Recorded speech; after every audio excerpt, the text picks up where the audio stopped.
Welcome to another Good Game Spawn Point. Goose, do you ever talk to animals? Oh no, but that would be cool. Because coming up on the show, we meet the magical flora and fauna of Fae. Plus, a mighty mountain awaits in the super tricky platformer Celeste. And Rad gets to be an astronaut in VR. Adjusting my position now. We've also got the latest scoop of gaming news, so sit tight. Rad, that's not where the chairs go. You're not where the chairs go!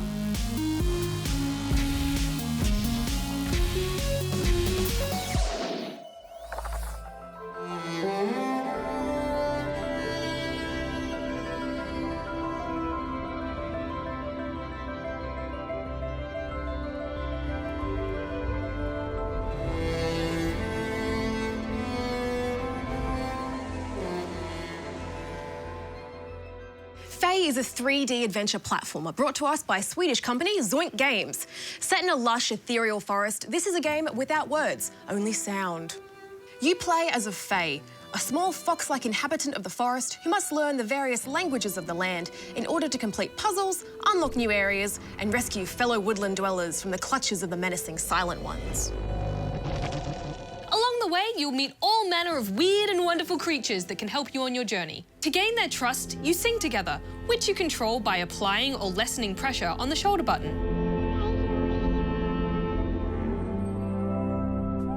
It's a really unique feature, but as there's no difficulty variation as you progress, I found it got pretty repetitive, especially after the first few tries. I agree, it does get old, but I really enjoyed listening to our songs sync up as they became one. I especially liked the way the background would fade out when you began to harmonise, like it was the only thing in the world. I also really liked how different languages affected different kinds of plants. For instance, the call of a deer would turn a certain breed of flower into a fan that could propel you into the air. Yeah, I thought that was a cool design choice. It really makes you feel like you're part of the forest, not just wandering through it. It also makes getting around that much more enjoyable, which is something you'll be thankful for once you start having to backtrack. And you'll be doing a lot of backtracking. So much backtracking.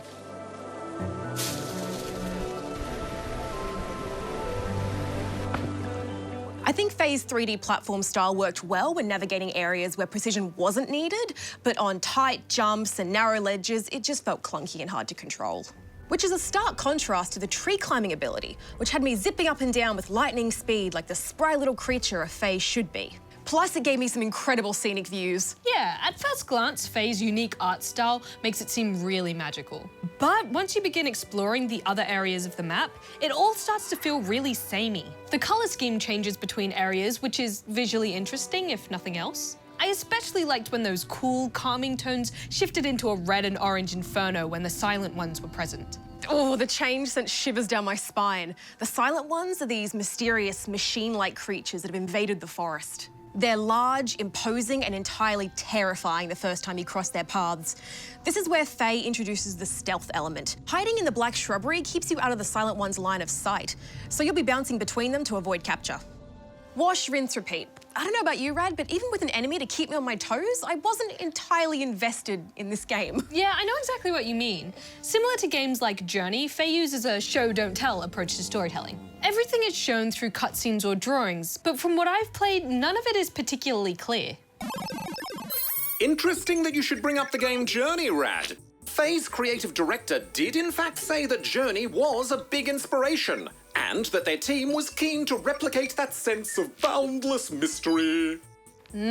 So mysterious that I think sometimes Fae leaves you a little bit cold. Yeah, I've finished the game and only have a very vague understanding of the story based on what I've been able to piece together. Like you said, Rad, Journey managed to pull this sort of thing off with great success, so wordless storytelling can be done. It's just a shame that Fae didn't quite make it work. Yeah, on a whole, I can't say I really enjoyed this. Without some meaty puzzles or more interesting environments, it all just fell a bit flat. I'm giving it 2 out of 5 rubber chickens. Jem? I really wanted to love this game. Like you, Rad, I can see what it wants to be and the journey it wants to take us on. I'm just not along for the ride. I'm giving it 2.5. No, it's fine. They won't start shooting Scoop without me. Sorry. Hello and welcome to The Scoop, your weekly dose of gaming news. Let's get newsin'. First up, think you could play the Switch with one hand tied behind your back? An Australian programmer who said that playing the Nintendo Switch helped him to detect a tumour in his hand, which he then had removed, had the internet community refer him to an ingenious little accessory so he wouldn't have to miss out on playing games during his recovery. This single-hand Joy-Con adapter design appears to allow the Switch to be used with just one hand. Very handy. The nifty adapter can be 3D printed for free and could be a great way to enable those in a similar circumstance to enjoy their favourite Switch games one-handed. Or maybe it's just a great way to keep eating cheese toasties while playing games without getting your controller all oily, which could be quite gross. Not that I'd know. Next up, news from the high seas as Rare's upcoming pirate game, Sea of Thieves, has left behind some cheeky Easter egg tributes. The gamer tags of players who participated in the alpha and beta tests have been spotted on in-game posters, barrels, or etched into rocks, as a sneaky thank you for giving feedback, moderating, or doing something special during the testing period, like vanquishing the most skeletons, swimming for a really long time, or in the case of one community member, eating a whole unpeeled banana. Truly memorable. What a nice tip of the pirate hat to players who've been aboard through the rough seas of game testing. In other news, an obscure official Donkey Kong game has finally made its way onto the internet. Donkey Kong 3: The Great Counterattack was one of several spin-offs that Nintendo licensed to developer Hudson Soft in the 1980s for Japanese PCs. Unlike other such titles that have already resurfaced for emulators, this one was only retrieved late last year when a group of fans got together to buy one of the existing discs via an auction site. The group then painstakingly extracted the data from the X1 disc so that the game can now be played using an X1 emulator. The game is sure to excite Nintendo completionists who can finally play it, though it's rumoured to be ridiculously challenging. And finally, March is Women's History Month in many countries around the world, and Facebook has launched an initiative aimed at female gamers. The campaign includes a series of videos featuring stories of women's experiences in all corners of the games industry. From the CEO of Rovio, Katie Laveranta, to podcaster Andrea Renee. The content aims to provide an insight into the range of possibilities for jobs in gaming and seeks to encourage more female gamers to get involved in the industry. And even though there are obviously some major corporation-y marketing and promotional aspects to these kinds of initiatives, it's still a positive thing for big companies to acknowledge this issue. Girls to the front, I say. And now it's time for this week's Extra Scoop. This week, it's Theo from Celeste's actual Instapic account. In the 2D platformer Celeste, Theo is an aspiring photographer and fellow explorer who meets the main character along her journey. In the game, he posts snaps to his Instapics account, and in real life, the game's devs created it all on Instagram for fans to just discover. It has all the typical things you'd expect to find on a social account, like selfies and shots of shoes. But more than your standard Insta, there's actually some great detailed artwork and nods to the game that provides an extra layer of character building and backstory. Oh, and there's also pictures of some cute cats. Yeah. Remember, if you have something you've come across that you think would make a good extra scoop, then you can send it to us at this address. Well, that's the scoop for this week. Now, where was I? Oh, yes. Sorry about that, just reading the news. Hello? Hello? Ah, they hung up. Space! For almost as long as games have existed, developers have tried to take players to a place where only the fittest, strongest, and bravest of us get to go. Today, we're checking out a game that is so realistic, it might just be the next step in virtual space travel. It's one small step for Rad, one giant leap for Spawnling Kai. Today, I'm lifting off to opaque space, developers of the super realistic VR experience that's taking people to the International Space Station and beyond. Earthlight VR. So where did you get the idea for Earthlight? It was 30 meters up the road from here when we were having lunch, and my colleague at the time was eating dumplings, and he kind of went, should we build a space station in VR? And now we're here. It's as easy as that. Yeah, we thought, what could you use virtual reality for? What is the one thing that we've all wanted to do? And like 536 people have been to space so far, right? So we thought, imagine if everybody could go, put on a headset, do kind of a spacewalk in low Earth orbit, and our first tech demo was that. What drew you to the Earthlight project? Earthlight, in and of itself, has been such an interesting franchise. It's a game that is non-violent, and it's about the dream, it's about things that no one of us has probably never will have the chance to experience. Early on in the project, you guys put some things online for some feedback. What kind of things did people say? One night, I put the screenshots online, and I put them onto a forum where everyone posts space pictures, stars or space shuttles and things like that. And I woke up with a whole bunch of messages from personnel at NASA who had kind of gotten in touch and said, hey, we should talk. So what was NASA's interest in the project? Well, NASA's interest in Earthlight was looking at how virtual reality and mixed reality systems can be used to enhance, develop, or research new methods of training astronauts in digital environments. It's not every day that a game developer gets a call from NASA, but getting Earthlight VR up to a level that it could be used to train real astronauts wasn't going to be easy. For that, the Opaque Space team had to travel all the way over to NASA in the US to see the real deal. What's it been like trying to make a game with such a high level of realism? The majority of my work at the beginning of those projects is usually research, because in our collaboration with NASA, it means that we want to make sure we honor their work and we honor everything that has to do with human spaceflight, because, you know, people work really hard and people make sacrifices for it. And it's been great to work with people who have this all of humanity vision, this vision of our work goes beyond our lifetimes. Well, if it's good enough for real-life astronauts, then I'd better check it out. I'm about to boldly go where no rad has gone before. Good morning, everyone. This is Mission Control Tom Hine here, and I'll be overseeing our 76th spacewalk. How are we doing today, Anna? I'm ready in the Quest airlock, waiting for instructions. All the positive feedback was just people being awestruck by something called the overview effect, which is when, for the first time, when you exit the airlock and you look on the Earth, there is a phenomenon that happens to many astronauts that have done this specific spacewalk, in that they are completely, I guess, in awe of seeing the Earth for the first time. Oh! And I'm outside, I'm in space. We had one person who started crying, for example. There's people who wanted to take a copy and just sit at home and just watch the Earth for hours on end. Moving towards the work site. It's a bit scary, actually. Oh no, I didn't catch the thing! Space is terrifying, right? So we don't want to shoot people off into space. We want them to experience it from the comfort of their living room. More importantly, it would be great if kids, especially out of all ages, could just, you know, jump into virtual reality and go through the exercises or the environment of being an astronaut first, and that may put them onto like the path of wanting to go to space. Okay, let's get this question party started. Because there ain't no party like a question party. First up, we have a sweet vid from Eden. Hi GGSP, I have 3 questions for you. 1, are there any good games on the App Store like Tiny Tower available? 2, are there any good puzzlers on Steam, like Portal? And 3, can you do a quick review of Kerbal Space Program? P.S. Everyone do this. Whew, hold up, let's just backtrack a bit. You ready? Let's do it.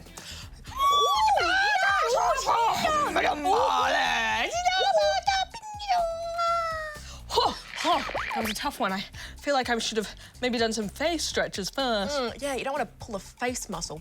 Well, Eden, if you like Tiny Tower, you might try some other games from the same developer, like maybe Pocket Trains, where you manage a railroad empire, or Disco Zoo, if you have an interest in throwing discos for zoo animals. Well, I mean, who doesn't? I bet giraffes can boogie.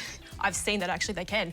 Oh, there's also Idle Miner Tycoon for iOS. It's a bit like Tiny Tower. Or there's my personal pick, Mini Metro, also for iOS, where you build train lines for passengers to get them where they need to go. It has a great soundtrack and somehow manages to be both relaxing and stressful at the same time. It's quite the achievement. As always, watch out for in-app purchases and microtransactions, and check with your oldies before making any purchases. Now, I think we should check in with D.A.R.R.E.N on some good puzzlers like Portal.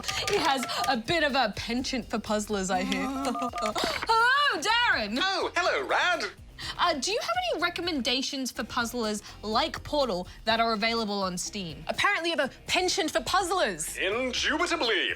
Well, it's hard to find something that matches the particular personality of Portal, but you could try working your puzzle muscles on Quantum Conundrum, which was made by one of Portal's developers.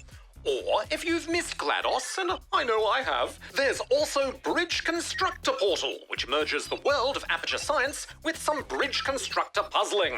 So you still get a taste of that familiar Portal world. And you can build some bridges. So you can get over it? Get over what? You know, you build a bridge so you can get over it, get it?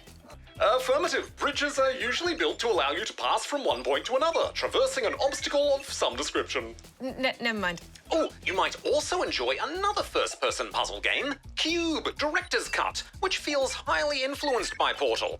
It's not quite as sophisticated, but there's still lots of cube-based puzzle goodness to enjoy. The sequel, Cube 2, was released recently, and it looks to have invested a bit more in the storytelling. So, lots of Portal-esque options for you there. Now, to your request for us to review Kerbal Space Program, Barjo, Hex and Darren did actually take a look at this game on the show back in 2015. Isn't that right, Darren? Affirmative. As I recall, it scored quite highly, with Barjo scoring it a 4.5 and Hex giving it 5. You can check out the full review on our website or YouTube channel. But as for our thoughts on Kerbal Space Program, well, my one-line review would be, space is great. I love learning. Go to the mun.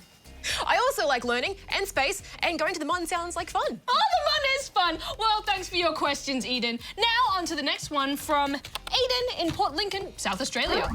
Will Subnautica be coming to PS4? Thanks, Darren. Do these. Darren, are you still called to do those? Always, Jim. Ecstatic. Content. Not content. You know, with my new cloud-based existence, I have the capacity to be omnipresent. Yeah, that's terrifying. I think we'll pass on the omnipresence for now. Thanks, though, Darren. Thanks, Bye. Darren. Bye. Suit yourself. Let me know if you change your minds. Bye. We Goodbye. Aw. Now, to answer your question, Aiden, we have heard that the developers of the underwater adventure game Subnautica, which is currently available on PC and Mac, do have plans for the game to eventually come to PS4. Yes, apparently it was revealed during a live stream that the devs would like to take the plunge into PS4 at some stage. Take the plunge? I see what you did there. We haven't really seen any official announcements about this lately, though. Although the Subnautica Twitter account responded to a tweet way back in 2014 saying that there was more than a remote possibility of a PS4 release. But considering that this was ages ago, I wouldn't hold your breath. Plus, the Xbox One version hasn't been officially launched yet, so I imagine they might focus on sorting that out before looking into a PS4 release. But it does seem like it's in the pipeline. Well, what are they waiting for? I sure think it's time they dived in. Okay, there are a lot of water puns here and they're each as bad as the last one. Let's just keep on. Oh, what? You think that we're oversaturated? Well, I was on board, but now I think we've gone overboard and we're drowning in puns. Okay, I see your point. Let's get out of the pun pool and into one last question. This one is from Baby Hobbit Queen, living in Rad's hair in the ACT. Get it out. Oh, I see, it's right there. It's right there.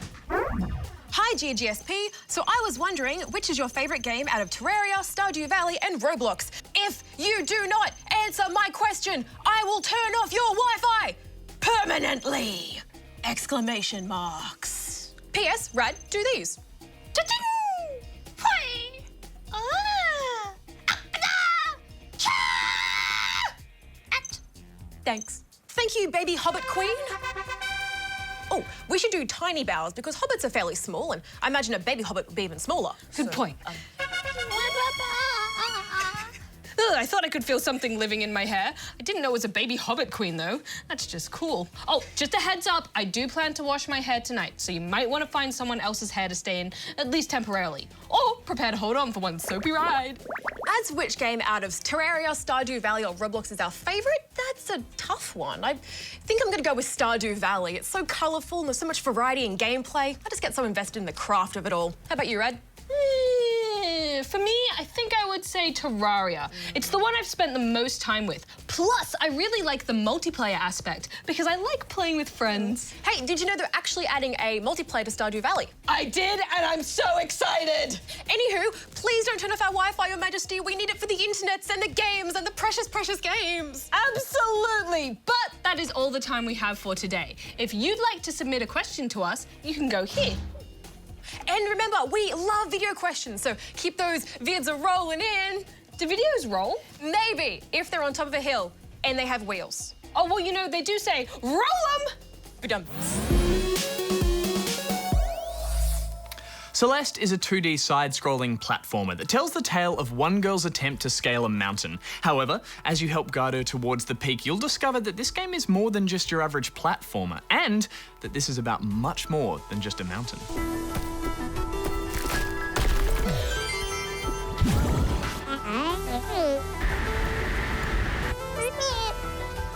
When we first meet our hero Madeline, she's setting off from the base of Celeste Mountain. She's unsure, nervous, and maybe a little unprepared for the task ahead.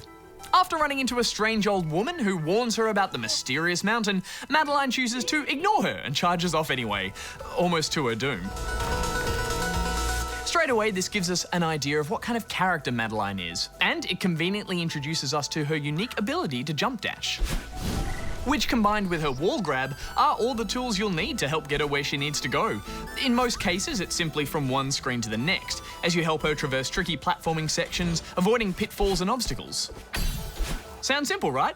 Well, guess again. And again, and again, and again, and again, because that's how often you'll be trying to clear these screens. See, Celeste is less about telling you where to go than it is about letting you discover your way there, by failing, over and over again. The good news is, retrying is quick and painless, and because you're only sent back to the start of each screen, you just end up feeling more determined with each fail. The more I failed, the more I felt myself getting better at timing my jumps, spotting the best route, and narrowly dodging hazards. And early on I thought, yeah, this is fun, we can get to the top of the mountain in no time. Then things got a bit odd. Madeline bumps into another traveller who's curiously upbeat and chatty. She stumbles into an old hotel run by a nervous caretaker who's a bit, spectral. She even begins to talk to herself, literally. Now, I don't want to say any more and spoil it all, because what does eventually unfold is a lovely, surprising story about what it's like to overcome challenges, and how we often feel when we're faced with tough situations. And while Madeline's problems are quite personal, dealing with things like sadness and frustration, as the player, we're experiencing something similar with each stage. Failing, trying again, failing again, putting the game down before coming back with a clear head, beating a level. Yes, maybe I can do this. It's the kind of thing that had me pushing on even through the toughest stages, and not so I could just say I'd finished the game, but because I wanted to get Madeline to the top of this mountain. I wanted to conquer this challenge together, and what a challenge it turns out to be. As stages become tougher, new features are also added that put a twist on Madeline's moves. Gems allow you to recharge your dash mid-jump. Some blocks propel you forward, while others only move when you do. And they're each introduced in clever ways that teach you as you play. And while some screens may seem impossible at first glance, where there's a will, there's a way. Or sometimes you just fluke it.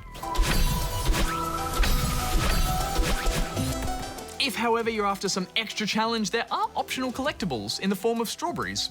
They don't serve much of a purpose other than extending playtime, as do the hidden B-side cassettes that unlock trickier versions of each stage. But it is nice to see more here than just the main storyline for those willing to explore deeper. In fact, it feels like this whole game was designed around that particular feeling of what it's like to really be challenged by a game. Some levels are built to be sped through, while others require a puzzling amount of backtracking, and the art style ranges from dark and moody to floaty and dreamlike. It's all perfectly suited to its retro graphics and chiptune soundtrack. For some of you out there, Celeste might appear a little too difficult, or maybe the idea of failing again and again doesn't really appeal to you. I know I certainly reached points that I thought I'd put it down and never come back to it. And then I'd think of Madeline, of her fear of failing, of giving up, of not achieving what she set out to do, while all I have to do is get her to the next screen, and the one after that, and eventually I'd get her to the top. We'd get to the top of Celeste Mountain. It's so rare for story and gameplay to complement each other so well. Celeste is a wonderfully rewarding platformer that sets out not just to teach you to be a better gamer, but maybe to be a better person too. And that's why I'm giving it 5 out of 5 rubber chickens. I'm never climbing a real mountain though. Ugh, freezing.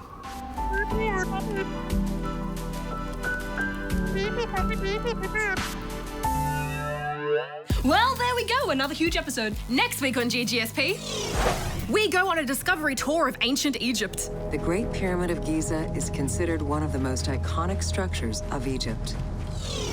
Plus, we review Alto's Odyssey and Part-Time UFO. And I go drone gaming. We'll see you next week. Goose out. Rat out, Jen out.